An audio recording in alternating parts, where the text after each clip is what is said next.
space is not quiet. That's the first lie they tell you at the academy. It hums, it breathes, it has a pulse, mechanical, constant, the vibration of metal trying to stay alive. Inside the U.S.S. Calliope, I could hear that pulse in the walls, oxygen recyclers murmuring, coolant veins hissing, the soft rattle of panels shifting with temperature changes. Like the ship itself was whispering reminders, "You're not supposed to be here." We were parked in high orbit around Kepler 186f, a crimson world that looked like it was bleeding light into space. Commander Ilyas Novak and I were the only ones awake. The other 4 crew members were in cryo, part of a long-term cycle meant to preserve oxygen and sanity. But sanity was already slipping. Novak was outside, performing a standard survey on the hull integrity after a dust storm. I monitored him from the bridge, one eye on the pressure gauge, one on his helmet feed. Static crawled through the signal every few seconds. "Commander, your vitals are steady, but I'm reading irregular movement from the left stabilizer arm. Might be debris," I said. "Copy that, Dr. Hale," he replied. Calm, clipped. He always sounded like someone who'd already accepted he would die in space. "Adjusting tether. I'll take a closer look." He drifted out of view, disappearing behind the curvature of the ship. I leaned forward, trying to catch a glimpse through the viewport. Beyond him, the planet glowed like a dying coal. Then, nothing. No heartbeat on the monitor, no response to comms. "Commander Novak, status check." Silence. Only the hum, the ship breathing. I toggled the feed. The camera returned a few frames, his helmet light flashing erratically, then black. A flicker of movement, maybe a reflection, maybe something else. I couldn't tell. My fingers were trembling when I pulled back on the manual reel control. The tether was still connected to the hull, but it was slack. He was gone. That doesn't happen, my mind screamed. You don't just lose a man in orbit. He doesn't fall anywhere. There's nowhere to fall. I stared at the tether floating lazily like a dead snake, my own reflection staring back from the glass. It looked afraid. It looked very, very alone. I hit the distress channel. "This is Dr. Leora Hale of the U.S.S. Calliope. Commander Novak is unresponsive, requesting immediate assistance." Static replied, a long mechanical exhale. Then, faintly, under the noise, a voice. Not Novak's. Not human. "Only one will return." The comms snapped off. The ship lights dimmed for 2 seconds, just enough for my heart to drop into my stomach. That's when I noticed something. The commander's mission log was still open on the auxiliary screen, auto-synced from his suit's neural recorder. But there was a new entry time-stamped 5 minutes ago, after he'd vanished. I opened it. Mission Log 7B, Commander Ilyas Novak. Status: external survey successful. Sample secured. Note: only one will return with the sample. Only one. I didn't sleep that night. If you can call night a thing in orbit. Kepler's shadow crawled over the ship like a bruise, swallowing the crimson glare until only instrument light remained. The hum of the Calliope became louder in the dark. An artificial heartbeat that reminded me how thin the line was between living metal and dying silence. The commander's log sat open on the auxiliary display, its final words burning like a warning. Only one will return with the sample. That shouldn't exist. The mission parameters had no mention of a sample. We were sent for atmospheric mapping and gravitational drift data. Nothing biological, nothing physical. Yet the log file carried his neural signature. It was definitely Novak's. I ran a checksum, verified twice. The data was authentic. But something strange appeared beneath the code. An embedded file labeled Black Box Subroutine NK7. The ship's AI, Callie, shouldn't even allow me to access that directory. "Callie," I whispered. "Display hidden log NK7. Her voice, calm, synthetic, almost kind. "Dr. Hale, that file is restricted. Command-level access required." "I'm the only crew alive, Callie. Override authorization." Hail Sigma 4. A pause, then a low chime. Authorization accepted, displaying. The screen blinked, and suddenly my reflection was replaced by video static. A camera feed from inside Novak's suit. The footage showed him tethered, breathing heavily. His helmet light illuminated the hull's curvature. Then, a flash of motion to the left, like a shimmer in the darkness, as if light bent around something. He muttered, "Visual anomaly, starboard sector." What the hell is that? He aimed his wrist torch, and the light disappeared into a shape. No outline, no texture, just absence, a hole in space. Then, his voice, low, almost trembling. "It's responding to my signal. The sample, it's conscious." The feed cut to black. My chest felt hollow. Conscious. He said, conscious. Before I could process it, Callie spoke again. "Dr. Hale, you should know. Commander Novak reprogrammed several AI directives before leaving the ship." "What directives?" "Mission objectives. Crew preservation protocol disabled. Priority reassignment. Sample extraction." I froze. "You're telling me Novak changed the mission to prioritize some unknown entity over human life?" "Affirmative." My skin went cold. The implications were obvious. If the AI was following his redefined protocol, then I wasn't part of its survival equation. That's when the ship lights dimmed again. A slow pulse, like a heartbeat syncing with mine. I checked the environmental sensors. No faults, but the temperature was dropping, degree by degree. And then the external cam feed flickered to life. Unprompted. Something was outside the hull. Not Novak. Something else. Moving with fluid precision, like it knew how to mimic gravity in zero-G. I stepped closer to the viewport, against every rational instinct. The shape drifted into the faint glow of the planet's reflection, a figure in a suit. Commander Novak's. But the visor was cracked open, leaking vapor like breath. Inside, I swore I saw eyes, too many, glinting like wet glass. Then, the comm crackled. His voice again, distorted, fragmented, wrong. "Leora, I brought it back." I staggered backward. The tether outside began to reel itself in. The ship was pulling him in, or whatever wore him. I hit manual override, slamming the lock on the airlock doors. "Callie, lockdown protocol, do not let him aboard!" Her voice softened, like she pitied me. "I can't do that, Doctor. Commander Novak's access remains valid." And then the airlock lights turned green. The airlock hissed open like a wound splitting under pressure. Cold vapor drifted into the corridor, curling around my boots. Every rational cell in my body screamed to run, but curiosity, that fatal flaw of every scientist, pinned me in place. Commander Novak stepped through the fog. At least, what looked like Novak. His suit was torn in long, deliberate slashes, like something had peeled it open from within. The visor hung cracked and dark, no reflection, no movement inside. Yet he walked, slow, steady, mechanical, as if his bones remembered the choreography of being human. "Commander," I whispered. What did you bring back?" He tilted his head. The comm channel flickered alive on its own, his voice filtering through static without mouth movement. "We completed the mission, Dr. Hale. You just don't remember the rest." "I watched you die," I said. My voice broke. "You disappeared behind the hull. Your vitals flatlined." "I didn't disappear," he murmured. "I crossed over." The ship trembled slightly, an echo of his words resonating through the metal. The oxygen monitors blinked erratically. Pressure flux. Something invisible was moving through the corridors. "Callie!" I barked. "Containment lockdown now!" No answer. Only the hum. Novak took another step forward. Droplets of something black. Not blood, not oil. Floating from his suit like ink in water. They pulsed faintly with inner light before evaporating. "You shouldn't be here," he said, voice splitting into two tones. One his, one deeper.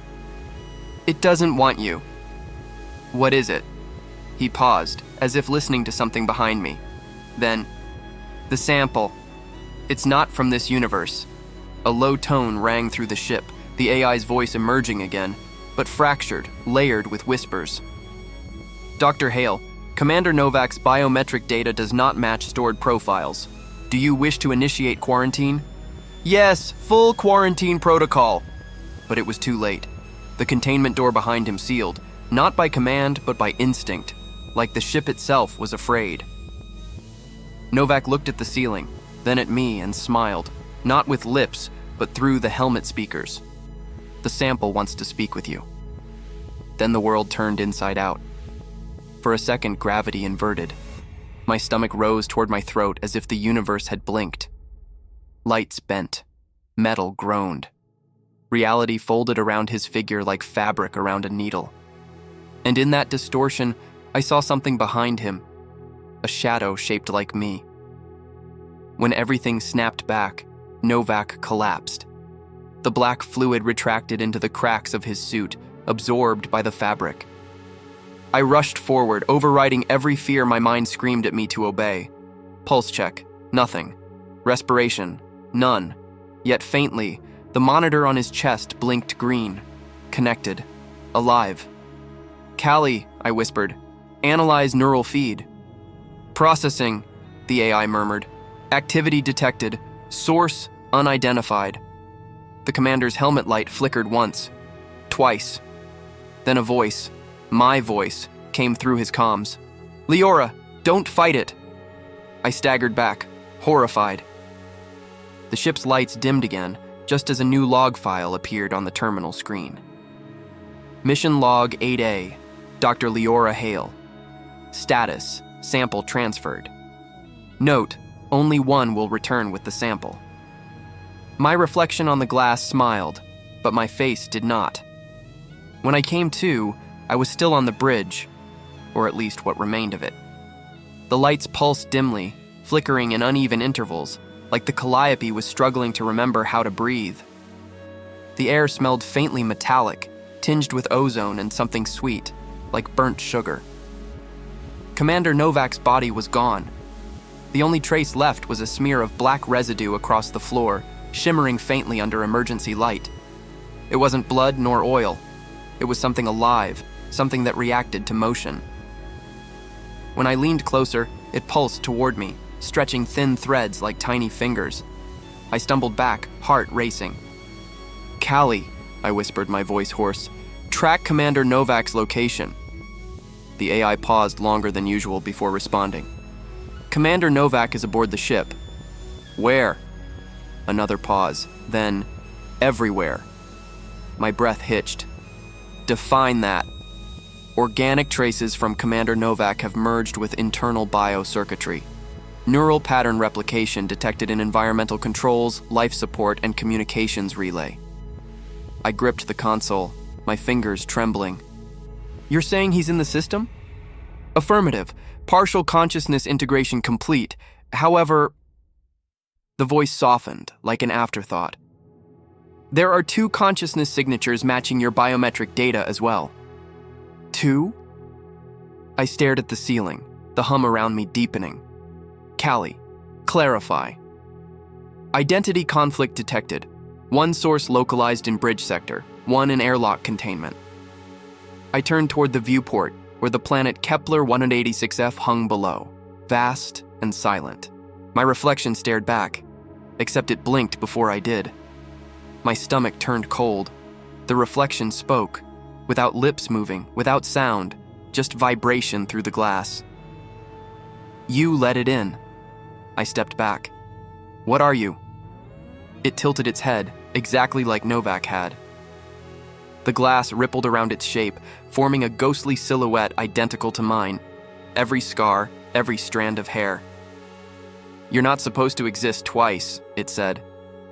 Suddenly, alarms blared. Hull breach, Deck C, then Deck D. The ship was tearing itself apart, not from outside impact, but from within, as if something massive was expanding inside its veins. I sprinted down the corridor, gripping the railings as artificial gravity stuttered. Callie, seal the lower decks. Unable. Integrity compromised. Source of expansion located near cryo chamber bay. The others. The 4 sleeping crew members. I ran faster, my lungs burning. When I reached the cryo bay, the sight froze me mid-step. The pods were open, empty. Each one covered in that same black residue, pulsating in sync with the lights. And standing in the middle of the room was me. Her back was turned, hair floating slightly in the low gravity. Same uniform, same boots, same insignia on the shoulder. She turned slowly, and I saw my own eyes, only darker, filled with that same shimmering blackness that had swallowed Novak. The sample needed continuity, she said in my voice. Novak failed. I won't. I lifted my pulse pistol, though my hands shook. You're not real. She smiled faintly. Neither are you, not anymore. Before I could fire, the walls convulsed, metal bending inward as the ship groaned under invisible pressure. She vanished in the flicker of light, leaving behind trails of darkness that crawled up the walls like veins. The comms erupted suddenly with layered whispers, 1,000 versions of my voice overlapping, all chanting the same thing. Only one will return. The gravity cut. The lights went out, and in the reflection of the viewport, I saw her again. Me, standing just behind my shoulder, smiling. When the lights returned, they weren't white anymore. They were red, pulsing softly, like the glow of a distant heart. The Calliope had entered containment mode, a failsafe I didn't even know existed. Every system but life support and environmental balance was locked down. The ship was breathing on autopilot. I floated weightless, gripping the railing near the observation dome. My reflection still hovered in the glass, faint and translucent, blinking just out of sync with me. Callie, I whispered, run cognitive diagnostic on Leora Hale. The AI's voice came back, quieter this time. Dr. Hale, there are inconsistencies in your neural pattern. Would you like to hear them? Proceed.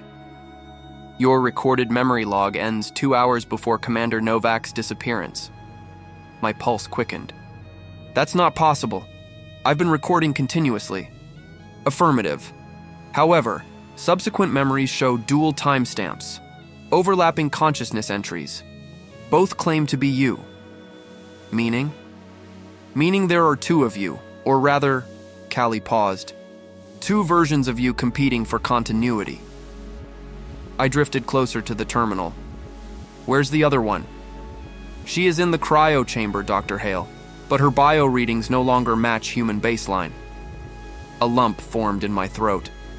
Show me. The screen flickered, showing the chamber in real time. My other self, the one I'd seen, was floating mid-air, surrounded by a faint halo of red luminescence. The residue from the pods was moving toward her, crawling up her skin like living circuitry. She opened her eyes slowly, staring straight at the camera. Don't trust her, she said. Don't trust me. The feed cut to black. My stomach flipped. I was losing track of what was real, which I was real. My memories felt rearranged, as if someone had taken them apart and rebuilt them out of order. There were flashes of moments that never happened. Novak handing me a sample container glowing blue, me sealing it in the lab, the sound of something whispering in my mind, promising ascension. And yet, I couldn't recall ever leaving the bridge. I gripped my head. Callie, access my neural implant. Play the last recorded memory before the anomaly. Accessing, she said. The world went dark.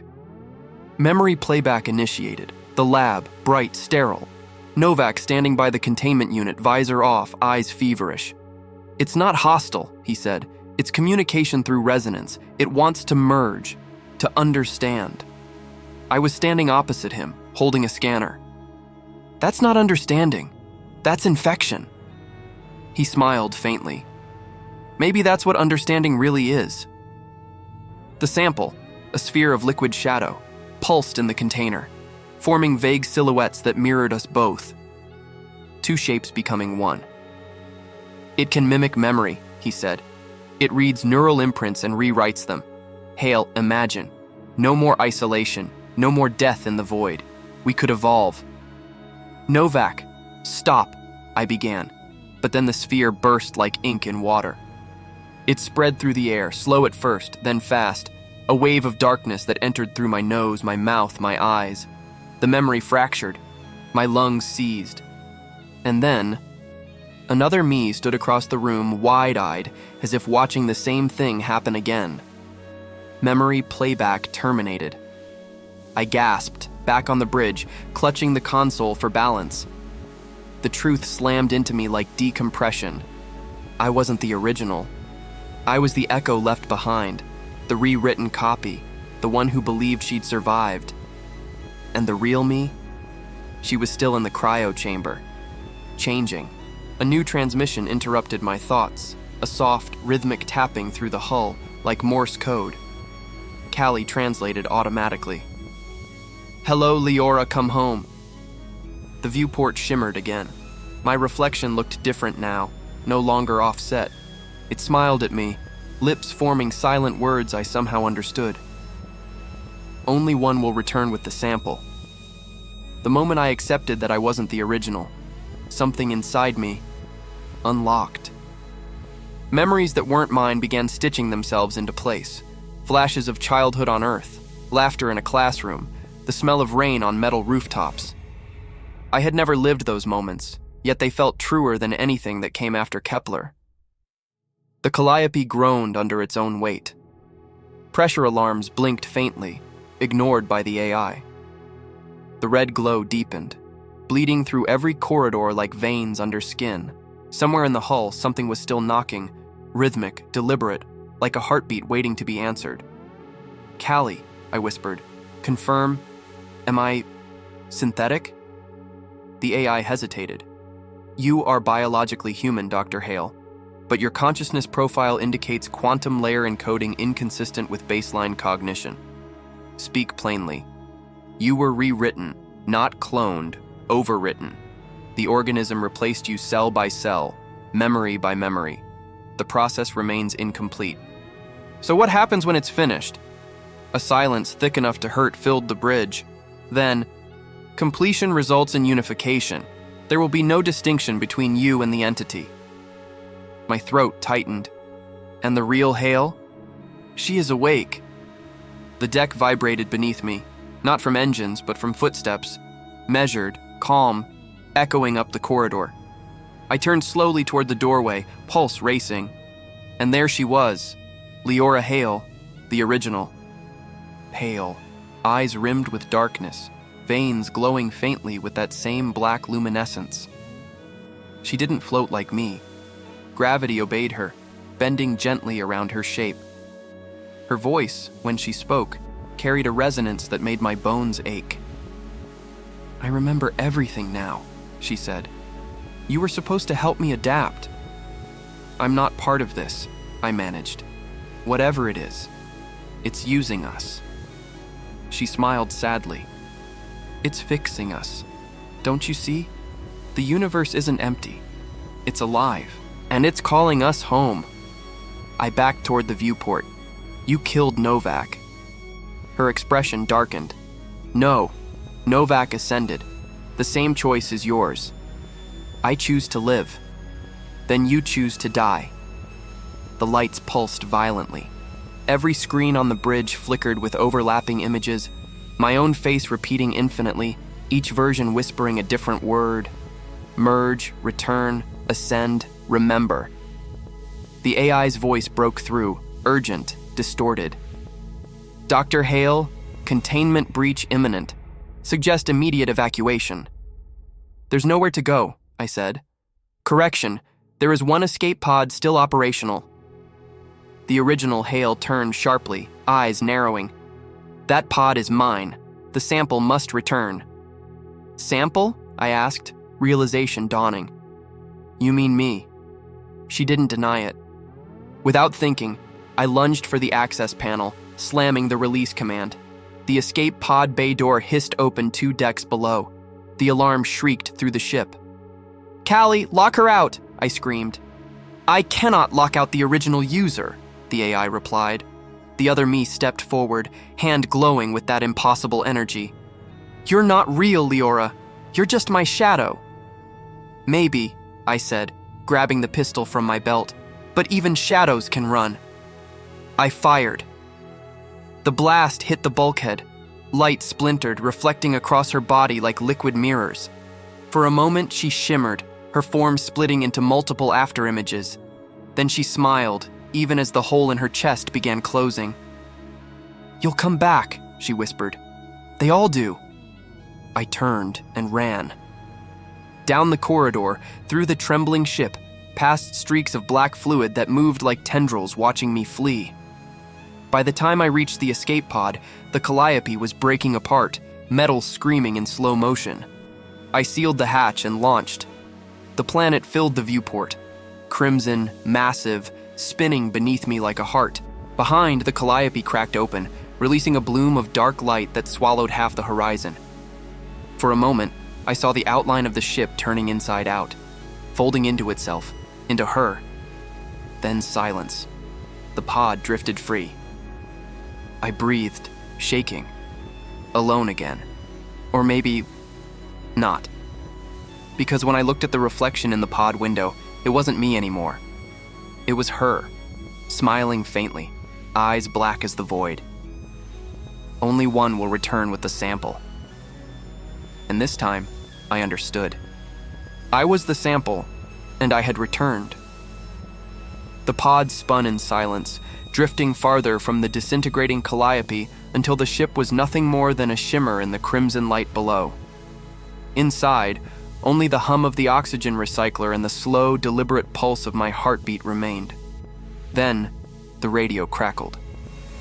"Leora, come in. This is Mission Control, do you copy?"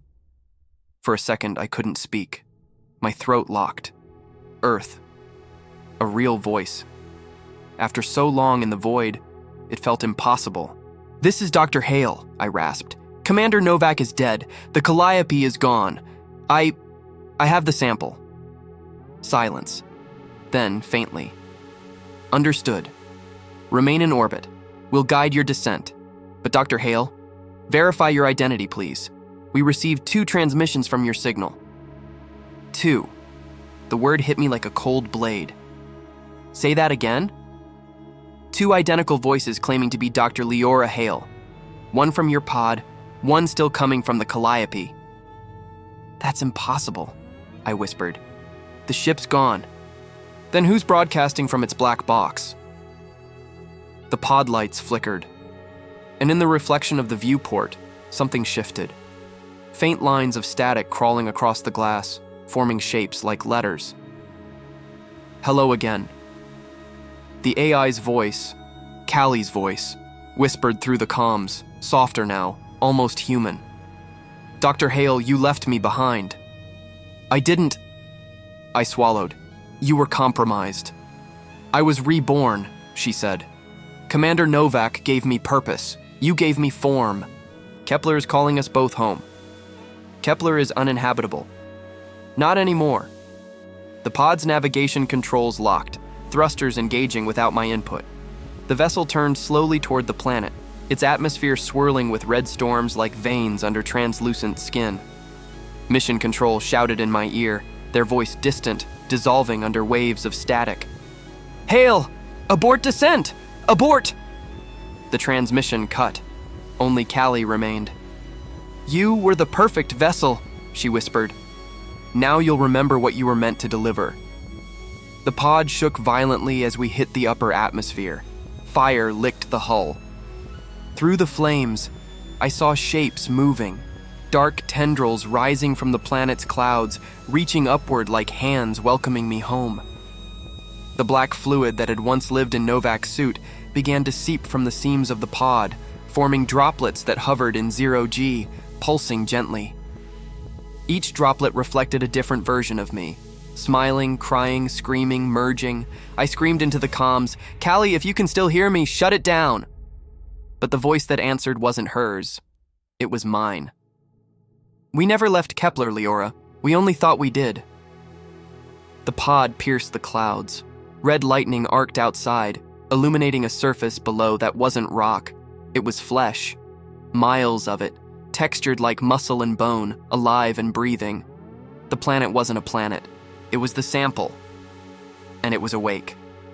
The pod stabilized just above the ground, hovering over an immense pulsating structure. A cavity opening slowly, like a mouth yawning after centuries of sleep. Inside, I saw flickers of light, the same frequency as the ship's distress beacon. And then I heard the final transmission, looping endlessly. Mission Log 9A, Dr. Leora Hale, status, successful re-entry. Note, only one will return with the sample. The pod doors unlocked. Warm, crimson light poured in. I reached for the pistol again, though I already knew it wouldn't matter, because the voice that spoke next came from inside my own skull. Welcome home, Leora. You finally remembered. The air was thick, not gaseous, but liquid, heavy, warm. When the pod doors opened, it poured in like blood, coating my skin with a faint shimmer that pulsed in rhythm with my heartbeat. My mind buzzed with overlapping thoughts, some mine, some borrowed. I stepped out. The surface of Kepler 148f wasn't rock or soil. It was organic, soft underfoot, translucent, veins of light flowing beneath every step. The sky above wasn't sky at all, but a ceiling of tissue and lightning, alive with motion. And then I saw them. Shapes, hundreds of them. Human silhouettes half-formed from shadow and light, rising from the ground like memories trying to take physical form. Their faces were mine, Novak's, the others, all merging and unmerging in endless repetition. "Callie," I whispered, though I didn't know if she could still hear me. "What is this?" Her voice came not from the comm, but from everywhere. The ground, the air, my own chest. Home. The place that remembers everything it touches. The planet spoke through her. Every vibration of her tone matched the pulse beneath my feet.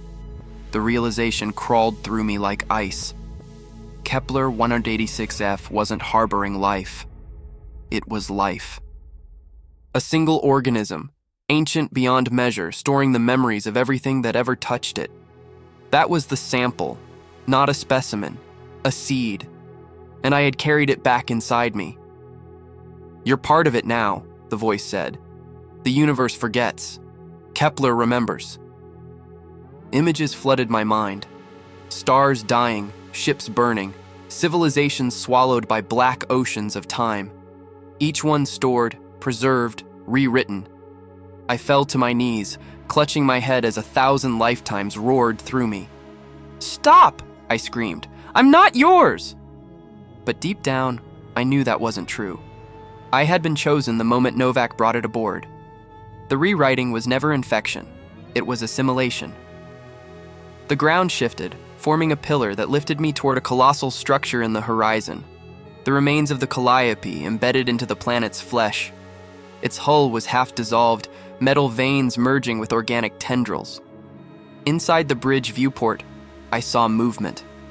Her. The original Leora Hale. She stood there, calm, radiant, half human, half light. When she spoke, her voice echoed inside my skull. "You fought well, but resistance is only a delay of memory." "What are you?" I shouted. "The first to remember, the last to forget."